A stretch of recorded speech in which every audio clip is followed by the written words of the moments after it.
Hello, and today I will be presenting the Battle of Cold Harbor, which is done by Gino Torrente, Nicholas Elias, Jacob Rosen, and me, Jake Fajardo. So, the Battle of Cold Harbor was a sprawling 2-week engagement that had left more than 18,000 soldiers killed, wounded, or even captured. Now, that's a very short time for that many soldiers to be killed, wounded, or even captured. In the summer of 1864, the Union Army of the Potomac was fighting its way south towards Richmond, Virginia. In a series of battles collectively known as the Overland Campaign, the Union Army had suffered more than 50,000 casualties, but had also forced Robert E. Lee's hard-bitten Confederate veterans to abandon much of northern Virginia. The small crossroads of Cold Harbor, just 10 miles north of Richmond, became a focal point of the action in late May.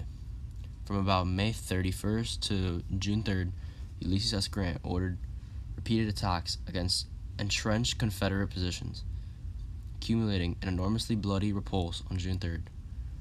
Both armies held their ground and kept up a withering fire between the lines until June 12th, at which point Grant withdrew, but continued to move east and south.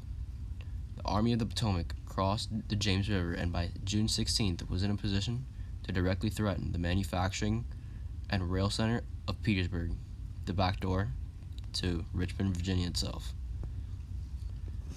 Another thing I want to talk about is that approximately 6,000 Union soldiers were killed, wounded, or even captured during that one day of the June 3rd assault.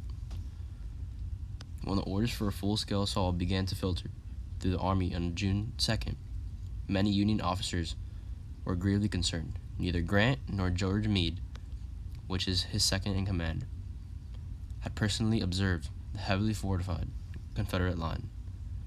Furthermore, the orders did not specifically a particular target of the attack, and they did not appear to the coordinate efforts of the different parts of the Army. Major General William F. Baldy Smith, commanding the 18th Corps, was aghast at the reception of such an order, which proved conclusively the utter absence of any military plan. Lieutenant Horace Porter remembered infantrymen attaching tags to their uniforms for later identification if killed on the field, a precursor to the official GI dog tags introduced in World War I.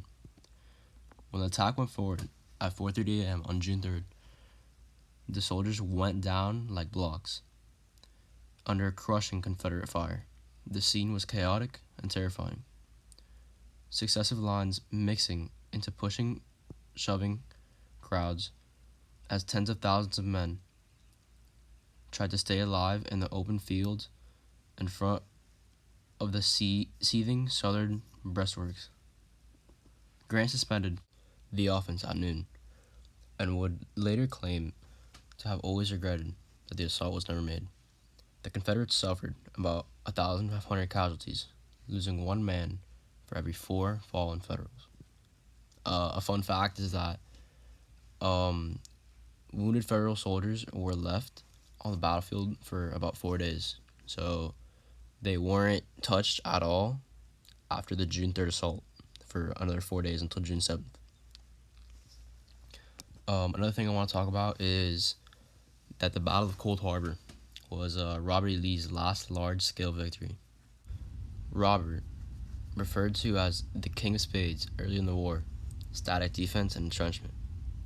Robert E. Lee was quickly proved his detractors wrong with a series of audacious maneuvers and correspondingly stunning victories. The success of 7 days, 2nd Manassas, and Chancellorsville were all sourced in Lee's talent for moving his army with a speed and precision that shocked his Union opponents. At Cold Harbor, the Union Army suffered heavily after Lee guided his men into impregnable positions by threatening the entire Federal line.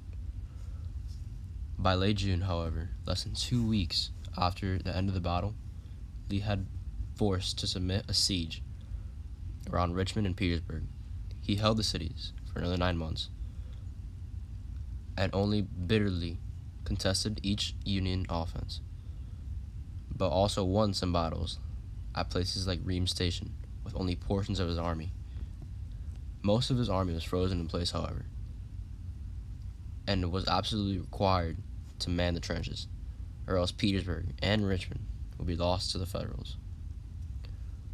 When the line was finally broken, the Army of Northern Virginia's final field campaign was a week-long string of disasters. Thank you, and this concludes our presentation.